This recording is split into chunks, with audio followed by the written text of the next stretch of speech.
El hecho fundamental de nuestra fe es Dios. Y el hecho fundamental acerca de Dios es que Dios es santo. Dios es majestuoso. Dios es terrible. Él es poderoso.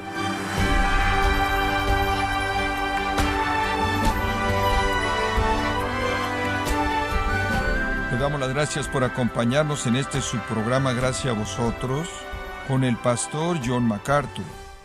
Muchas personas creen que Dios es como el genio Aladino, atrapado en la botella teológica de su invención personal, y que disfrutarlo equivale a pedirle los deseos de su corazón. ¿Está usted en esa categoría? ¿Alguna vez se ha preguntado cómo puede conocer a Dios para disfrutarle más? Hoy, John MacArthur nos enseña que Dios desea que le conozcamos profundamente, íntimamente y con precisión, para que podamos disfrutarlo completa y apasionadamente cada día de nuestras vidas. Esto es parte de la serie Disfrutando a Dios, aquí en Gracia a Vosotros. Isaías capítulo 6. Vayamos ahí. El punto central que quiero que vea acerca de Dios es que Él es santo.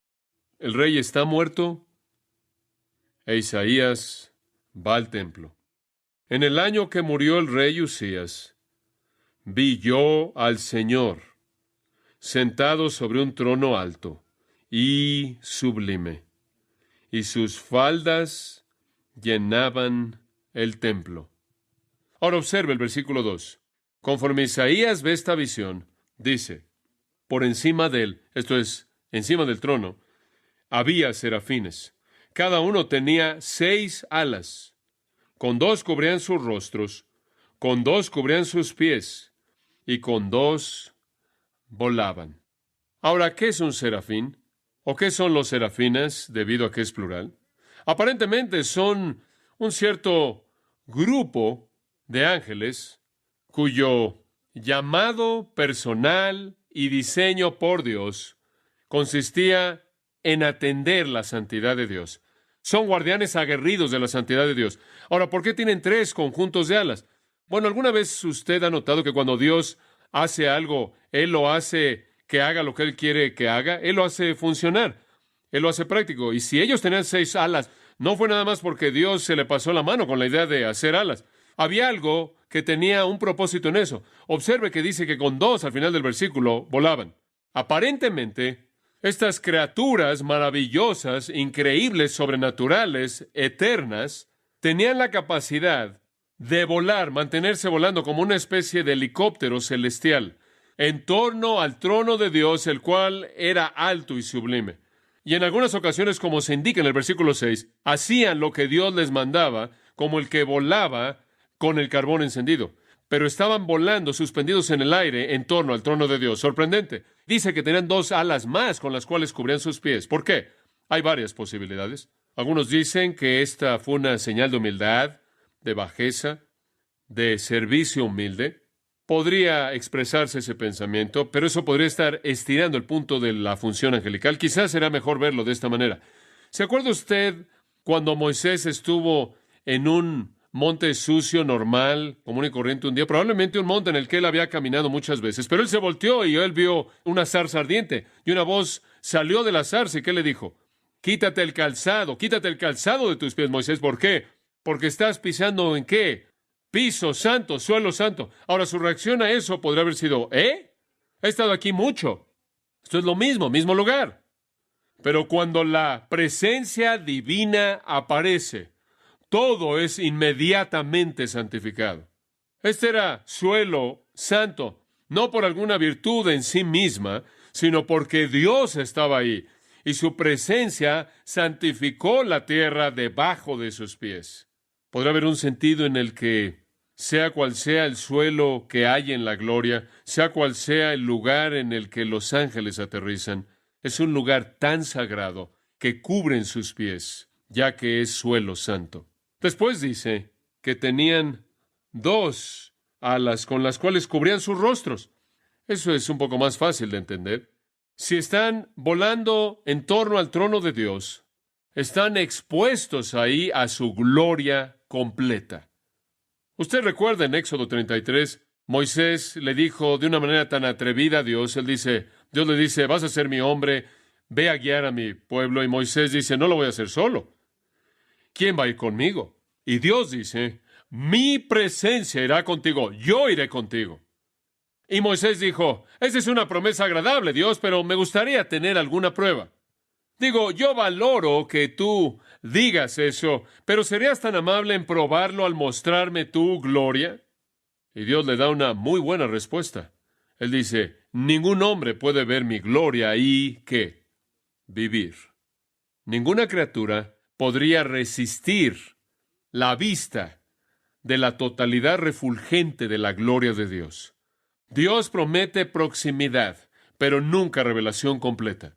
Entonces Dios le dice a Moisés, te voy a decir una cosa, te voy a meter ahí en la hendidura de una roca y voy a dejar que y el hebreo dice, mis partes traseras. Me gusta pensar en esto como el resplandor que queda. No puedes verlo todo, pero te voy a dejar ver el resplandor que queda. Creo que probablemente esa es la razón por la que los ángeles cubrieron su rostro. No creo que ellos podrían haber existido en el resplandor completo de la gloria de la santidad de Dios. Criaturas increíbles. Pero lo más increíble acerca de ellos no es cómo se veían, sino lo que dijeron. Es lo que dijeron, versículo 3. Y el uno al otro daba voces. Tenían algo antifonal aquí. Uno hablaba, el otro hablaba, y diciendo, Santo, Santo, Santo, Jehová de los ejércitos, toda la tierra está llena de su gloria. Ahora, ¿puede usted imaginarse simplemente a los ángeles volando eternamente diciendo eso? No, no puede, porque usted no entiende la dignidad ni la santidad de Dios, y yo tampoco. Pero eso es lo que los serafines hacen. Santo, Santo, Santo, toda la tierra está llena de tu gloria. ¿Por qué Santo, Santo, Santo? Dice usted, bueno, eso es porque así está escrita la canción. No, no, no. La canción vino después. ¿Por qué Santo, Santo, Santo? Alguien dice la Trinidad, uno para cada miembro. Ciertamente la Trinidad es santa 3 veces, pero los judíos tenían una figura de dicción, una herramienta literaria que usaban. Cuando querían enfatizar algo, tenían muchas figuras de dicción que podían usar, pero una de ellas que usaban de manera común era la repetición. Y eso puede ser ilustrado en muchos lugares en la Biblia. Con mucha frecuencia, antes de que Jesús dijera alguna verdad importante, Él decía 2 palabras. ¿Cuáles eran? De cierto os digo. Él decía 2 frases. De cierto os digo. ¿Por qué no solo dijo de cierto? ¿Por qué de cierto os digo? ¿Sabe lo que es esa palabra? Amén, amén. Amén, amén. Ahora dice usted, espera un momento. Debes esperarte al final para decir eso. Eso es correcto. De hecho, en la congregación hebrea, el rabino se ponía de pie y el rabino enseñaba y la gente en respuesta afirmaba su enseñanza diciendo, amén, amén. Jesús no se esperó a que la gente lo afirmara. Él comenzó diciendo, amén, amén primero, y después Él habló, porque Él no necesitaba que ningún humano certificara lo que Él decía. Pero cuando Él lo dijo 2 veces, Él estaba afirmando por repetición la importancia de lo que Él estaba por decir. El énfasis es el punto. Y cuando la Biblia dice, santo, santo, santo, lo que está tratando de hacer es enfatizar la santidad de Dios. Ni siquiera sabemos que Dios es santo, mucho menos santo, santo, santo. Por cierto, ¿sabe usted que ese es el único atributo de Dios en todas las Escrituras que se repite 3 veces? Nunca la Biblia dice Dios es amor, amor, amor. Nunca dice Dios es luz, luz, luz. Verdad, verdad, verdad. Misericordia, misericordia, misericordia. Ira, ira, ira. Pero dice que es santo, santo, santo. Esta es una prioridad absoluta. Es imposible entender la plenitud de esto, sin embargo, debe entender lo que las Escrituras nos dan. La ausencia de un entendimiento claro de la santidad de Dios es la razón de nuestra superficialidad, es la razón de nuestra impotencia, es la razón de nuestro egoísmo, es la razón de nuestra debilidad, es la razón de nuestra desobediencia. Realmente no entendemos cuán santo es Dios y por eso hacemos concesiones. Por eso somos el peor tipo de pragmatistas, haciendo solo lo que satisface nuestros deseos. Un de los discípulos vinieron a Jesús y le dijeron, enséñanos a orar. Y él dijo, así es como deben orar. Padre nuestro que estás en el cielo, que santificado sea tu nombre. ¿Sabe lo que significa santificado? Santo. ¿Quieres orar? Comience con un reconocimiento de la santidad de Dios. Dios es santo. R.C. Sproul hizo una declaración interesante. Él dijo, y cito, cualquier intento por entender a Dios fuera de su santidad es idolatría. Fin de la cita. Es verdad. Esto es afirmado en los 10 mandamientos, en donde no debemos tener dioses delante de Él y bajo ninguna circunstancia jamás debemos usar el nombre de Jehová Dios en vano. Él es santo, santo, santo. La tierra entera está llena de su gloria y tenemos que reconocer eso. Ahora veamos cómo Isaías reaccionó en el versículo 4. En primer lugar, y los quiciales o los pilares, quizás mejor los cimientos de las puertas se estremecieron con la voz del que clamaba y la casa se llenó de humo. Ahora esto se está volviendo bastante dramático. El lugar comienza a temblar. La visión entera es como el monte Santa Elena. Todo comienza a moverse. Es como un volcán haciendo erupción. Los cimientos del lugar comienzan a sacudirse y fuego y humo, lo cual podría estar o emanando del altar o podría ser una manifestación de la presencia de fuego de Dios como en el monte Sinaí. En otras palabras, comenzamos a ver a un Dios santo de juicio. Esto no es una manifestación en particular de la misericordia de Dios, sino de su santidad tremenda, majestuosa. Es aterrador, es como el Sinaí. Es una afirmación para Isaías y a su pueblo de que Dios es un fuego consumidor. Y usted no puede jugar con Dios. Usted será consumido. ¿Cuál fue la reacción de Isaías? Versículo 5. ¿Cuál fue su reacción? Dijo, oye, he tenido una visión. Voy a conseguirme un nuevo guardarropa y voy a ir a proclamarlo por todos los caminos. Que dijo, bueno, ahora lo que quiero hacer es analizar esto. Esto necesita algo de análisis. Tengo que pensar en esto categóricamente. O dijo, hombre, ahora si usted no pensaba que yo era un verdadero mensajero de Dios, permítame decirle ahora, yo lo he visto. Ninguna de las anteriores fue su reacción. Versículo 5. Entonces dije, ¡ay de mí! Eso es suficiente, si no dijera nada más, para entender el panorama completo. Eso no es solo una señal de desesperanza, aunque creo que hay desesperanza ahí, es mucho más que eso. Como puede ver en el Antiguo Testamento, los profetas hacían pronunciamientos, daban anuncios, algunas veces llamados oráculos, y sus anuncios proféticos con mucha frecuencia eran precedidos por la afirmación, así ha dicho Jehová. Y sus afirmaciones podían ser positivas o negativas. Cuando eran positivas, con frecuencia decían, bienaventurado o bendito. Cuando eran negativos, con frecuencia decían que, ay, ay. Isaías usa la palabra ay por lo menos 10 veces en su profecía para referirse al juicio de Dios en otros. Jeremías lo usó, Ezequiel lo usó, Nahum lo usó, Amós lo usó, Habacuc lo usó, Oseas lo usó, Sofonías lo usó, Zacarías lo usó, Miqueas lo usó, Jesús lo usó en Mateo 24. Él dijo, ¡ay de vosotros, escribas y fariseos! Y los ángeles de juicio en Apocalipsis la usan. Es una palabra de maldición. Y aquí hay algo asombroso. Un profeta de Dios pronuncia una maldición sobre sí mismo. Increíble. Increíble. Este es el mejor hombre en la tierra. Este es un siervo de Dios. Pero cuando él ve la santidad de Dios, él no puede hacer nada más que pronunciar una maldición sobre su propia cabeza. Eso lo puede ver su contaminación, no su bondad. Y después él dice esto, que soy muerto. Nenmethi, de una raíz que significa en el pasivo estar perdido, o perecer, o ser aniquilado, o ser destruido. Yo estoy destruido, estoy devastado por la santidad de Dios.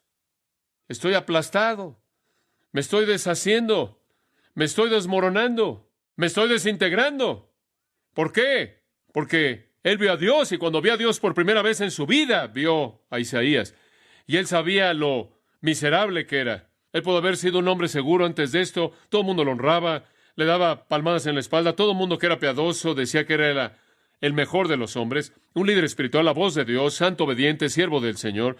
Un vistazo de la santidad de Dios y el hombre fue miserable a sus propios ojos.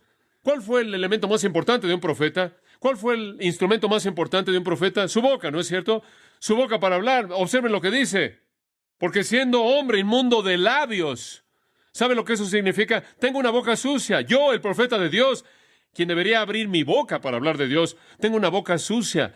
y vivo en medio de un pueblo que tiene bocas sucias. ¿Cómo sabe usted eso? Han visto mis ojos al Rey Jehová de los ejércitos. Amados, nadie puede estar en la presencia de Dios sin estar consciente de manera profunda y devastadora de su propia condición miserable, su pecaminosidad. Por eso le estoy diciendo, si no entendemos la santidad de Dios, no entendemos nuestra pecaminosidad. Y no entendemos lo horrible que es, y no entendemos las consecuencias de la misma. Ver el más pequeño vistazo de la santidad de Dios es quedar devastado, devastado. Isaías nunca sería el mismo, nunca.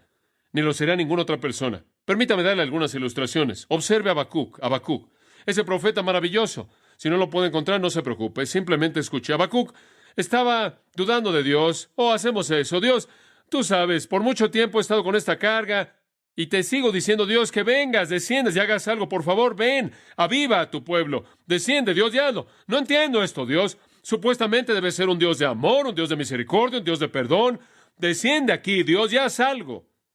En el capítulo 2, él realmente llega al punto en el que él dice, simplemente me voy a sentar aquí hasta que Dios me dé una respuesta. Por favor, Dios. Entonces, en el capítulo 2:1, voy a estar aquí de pie, voy a estar aquí en la torre y voy a esperar a ver lo que él me va a decir y lo que me va a responder cuando sea reprendido. Yo sé que me va a reprender, pero voy a estar aquí esperando la respuesta. Dios quiere una respuesta. Versículo 2. Y Jehová me respondió. Dios le dio una respuesta. ¿Sabe lo que pasó? Cuando él terminó con la respuesta, Habacuc era miserable. Así fue, porque Dios estaba pronunciando como relámpago y fuego, al narrar la historia de lo que él había hecho. Y cuando usted llega finalmente al capítulo 3, versículo 16, Dios le da esta respuesta larga. Y después tiene usted a Habacuc orando, y después tiene esto. Cuando oí, 3:16, mi vientre tembló. ¿Cuándo fue la última vez que usted tembló en la presencia de Dios? Mis labios temblaron ante la voz. Putrefacción entró en mis huesos y temblé en mí mismo para que yo descansara en el día de la aflicción. Cuando Él venga al pueblo y Él invadirá con sus tropas. Él dice, hombre, cuando oí la voz de Dios y lo oí hablando, yo fui sacudido de arriba hacia abajo y anhelo descansar en el día de la aflicción. Observe lo que pasó. Su vientre tembló, sus labios temblaron. ¿Por qué? Porque Dios habló. Y cuando él supo que estaba en la presencia de Dios, él casi se desmoronó. Observe Job, antes de Salmos. Y eventualmente usted sabe, a lo largo de este libro, usted llega al capítulo 38 y Job finalmente llega al punto en el que dice, muy bien, Dios, ¿qué está pasando? Digo, he oído todas las respuestas de todos estos amigos que tengo. El total de la suma no es nada. Y quiero una respuesta, Señor. ¿Qué está pasando? Capítulo 38, versículo 1. Jehová respondió a Job del torbellino. ¿Quieres una respuesta? Aquí viene. Dios habló. Y después, ¿sabe lo que sucede? Job recibe la peor reprensión en la historia humana. Dios literalmente lo sacude de un lado al otro. ¿Quién es este que oscurece el consejo con palabras sin conocimiento? ¿Qué ignorante está delante de mí? Más vale que ciñas tus lomos como un hombre, porque vas a ser reprendido en esta respuesta. Y quiero que me respondas, ¿dónde estabas cuando establecí el cimiento de la tierra? ¿En dónde estabas cuando las estrellas de la mañana cantaban juntas? ¿Quién cerró el mar con puertas cuando salía? Y él hace esto capítulo tras capítulo tras capítulo. ¿En dónde estabas? ¿En dónde estabas? Y después de un tiempo, él está diciendo, bueno, yo estaba, ¿qué voy a decir? Capítulo 41, puedes sacar a Leviatán, el monstruo marino, con un garfio. Puedes controlar al mundo animal. Puedes controlar la lluvia, las nubes, la nieve, la vegetación, el movimiento de las estrellas. ¿Dónde estabas? ¿Puedes hacer esto? Si no puedes, Job, guarda silencio. Y cuando terminó, capítulo 42, versículo 5, Job dijo esto: Dios, de oídas te había oído, mas ahora mis ojos te ven. Siempre había oído cómo eras. Ahora sé. ¿Cuál fue su reacción? Por tanto me aborrezco y me arrepiento en polvo y ceniza. Nunca nadie viene ante la santidad de Dios sin ser devastado. Observe Lucas, capítulo 8, versículo 22. Aconteció un día que entró en una barca con sus discípulos y les dijo, pasemos al otro lado del lago, y partieron. Pero mientras navegaban, él se durmió, y se desencadenó una tempestad de viento en el agua y se anegaban y peligraban. Y vinieron a él y le despertaron diciendo, Maestro, Maestro, que perecemos. Nos estamos ahogando aquí. Despertando él, reprendió al viento y a las olas, y cesaron y se hizo bonanza. Se encargó de eso. Y les dijo, ¿dónde está vuestra fe? Y atemorizados, ¿y qué? Atemorizados, se maravillaban y se decían unos a otros, ¿quién es este? ¿Quién es este? Que aun a los vientos y a las aguas manda y le obedecen. ¿Quieres saber algo? Estaban 10 veces más aterrados cuando vieron su poder que cuando vieron el mar en su tempestad, porque instantáneamente supieron que estaban en la presencia de Dios. Y eso es causa de pánico. Preferían la tormenta que eso. Fueron despedazados, porque sabían que sus corazones eran libros abiertos ante su omnisciencia. ¿Usted se acuerda de Manoah? El ángel vino a Manoah, le dijo, vas a tener un hijo. Su nombre es Sansón. Y después el ángel ascendió al cielo en fuego, en un fuego y gloria. Y Manoah clamó en Jueces 13:22 de esta manera, ciertamente moriremos porque a Dios hemos visto. Como puede ver, estas personas entendieron la santidad de Dios. Amados, ¿les puedo decir algo? Es literalmente la gracia de Dios que usted y yo en este momento no somos consumidos por el fuego de su ira. La gente dice, ¿por qué es que hay tantos problemas en el mundo? Si Dios es un Dios de amor, ¿por qué? Escuche, si Él no fuera un Dios de amor, un solo pecado cometido por un individuo una vez sería el final de todo. Queremos un Dios que no nos amenaza. Ese no es el Dios de la Biblia. Les da miedo. ¿Quieres saber una cosa? Tengo un temor piadoso en mi corazón. Cuando yo estoy a punto de caer en un pecado, percibo la santidad de Dios y Él odia la maldad. Y no quiero pagar la consecuencia. Todas estas personas de las que acabamos de leer tuvieron miedo en la presencia de Dios y así también usted lo debe tener. Y aquí nosotros cristianos venimos y decimos, bueno, al mundo no le gusta un Dios así, los vas a aislar. Queremos un Dios que es algo así como amable. Y entonces inventamos un sustituto del Evangelio minimizado, suavizado, inofensivo, diluido, que es primordialmente humanista, que no habla del fuego, de la ira, de la santidad, la venganza, el infierno, el castigo. Claro, los hombres aman las tinieblas más que la luz, entonces no les demos mucha luz porque no les va a gustar. ¿Quieres saber una cosa? La luz de Dios los aterra, así como usted levanta una roca y salen corriendo los insectos. Los santos siempre han amenazado a lo impío, inclusive los cristianos. Queremos nuestras pequeñas superficialidades. Constantemente estamos jugando a la iglesia torpe, haciendo concesiones por todos lados, desobedeciendo cuando tenemos ganas, enfrente de un Dios santo. Que Dios nos concediera que lo pudiéramos ver, y si lo viéramos una vez como Isaías lo vio, dudo que jamás volveríamos a hacer eso. Regresemos y simplemente vamos a cerrar esto ahora. ¿Qué pasó ahora? Observe esto, versículo 6. Este hombre está devastado. Este hombre está despedazado. ¿Dios lo va a dejar así? No podemos dejarlo así. Versículo 6. Y voló hacia mí uno de los serafines, teniendo en su mano un carbón encendido, tomado del altar con unas tenazas. Ahora observe esto. Y tocando con él sobre mi boca, dijo, he aquí que esto tocó tus labios, y es quitada tu culpa y limpio tu pecado. ¿Sabe lo que se necesita para llegar al punto en el que usted es limpiado? Se necesita un corazón quebrantado y contrito frente a la santidad de Dios. Él estaba ahí. No hay gracia barata aquí. No hay creencia fácil. Hay dolor involucrado en la verdadera redención. Los labios son sensibles, son tiernos. De hecho, al expresar afecto el uno al otro, usamos los labios por su ternura y sensibilidad. Y es a esa misma parte del cuerpo que el ángel coloca un carbón encendido que cauteriza la carne. Creo que la verdadera salvación es dolorosa. Hay una lucha y un dolor. Pero su iniquidad fue quitada y su pecado fue limpiado. Siempre pienso en Juan Bunyan, quien dijo que antes de que tuviera un sentido de conocer a Jesucristo, él agonizó por su pecado. Durante no menos que 18 meses. Fue doloroso, no es fácil. Demanda un corazón quebrantado, despedazado y el dolor de dejar el pecado y abrazar al Dios soberano. Pero una vez que es hecho, después del versículo 8, esto es tan maravilloso. Después oí la voz del Señor que decía, ¿a quién enviaré y quién irá por nosotros? Entonces respondí yo, observe la ambivalencia, heme aquí, envíame a mí. ¿Tú? Tú estás despedazado. Tú eres miserable, tienes una boca sucia. Tú estás rodeado de gente con boca inmunda, sí, pero he sido limpiado. ¿Se da cuenta? La última afirmación que él hizo fue una declaración de su falta de dignidad. Él ahora dice, Señor, ¿necesitas a alguien? Yo iré. Yo iré. La única manera en la que un hombre está preparado para servir es cuando es limpiado por la gracia de Dios. Yo iré. Versículo 9. Y dijo, ¿qué? Anda. Detengámonos ahí.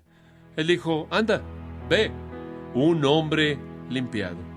Amados, yo creo que todo esto ve a la cruz. ¿Usted no? Yo creo que esto ve a la cruz. Yo creo que la cruz es el carbón vivo que toca nuestros labios. La cruz es lo que nos limpia. Como puede ver, usted y yo nunca podríamos estar de pie en la presencia de un Dios santo. Seríamos consumidos. Esa es la razón por la que los fariseos tuvieron que matar a Jesús. Tuvieron que matarlo. Arruinó el status quo. Él vino y Él era Dios y su santidad era tan real que su santidad falsa fue exhibida y tuvieron que matarlo.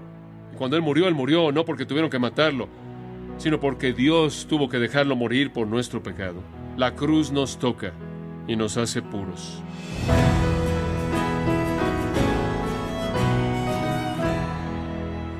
John MacArthur nos enseñó que apreciar y contemplar la santidad de Dios es un buen punto de partida para conocerle mejor y disfrutarle más conforme experimentamos su presencia en nuestras vidas.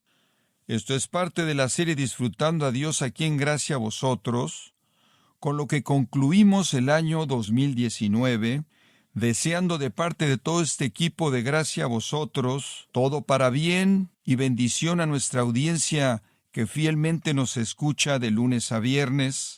El equipo de Gracia a Vosotros les felicita y les agradece. Y también quiero recordarle que puede descargar todos los sermones de esta serie Disfrutando a Dios, así como todos aquellos que he escuchado en días, semanas o meses anteriores, en gracia.org. Si tiene alguna pregunta o desea conocer más de nuestro ministerio, como son todos los libros del pastor John MacArthur en español, o los sermones en CD, que también usted puede adquirir, escríbanos y por favor mencione la estación de radio por medio de la cual usted nos escucha en Gracia a Vosotros. Es importante conocer no solo el país y ciudad de donde usted nos escucha, sino también la radio. Para quienes contactan nuestro ministerio por primera vez, pueden solicitar una copia del mensaje de promoción sin costo alguno, un mensaje por oyente únicamente. Si usted vive en los Estados Unidos o Puerto Rico, escríbanos a Gracia a Vosotros, P.O. Box 4000, Panorama City, California, 91412. O puede escribirnos a través del siguiente correo electrónico: radio@gracia.org. Bueno, en nombre del pastor John MacArthur y nuestro editor Alan Quiñones y del personal de este organismo, le damos las gracias por su tiempo y sintonía, invitándole a que nos acompañe en la próxima edición y juntos continuar desatando la verdad de Dios un versículo a la vez, aquí en Gracia a Vosotros.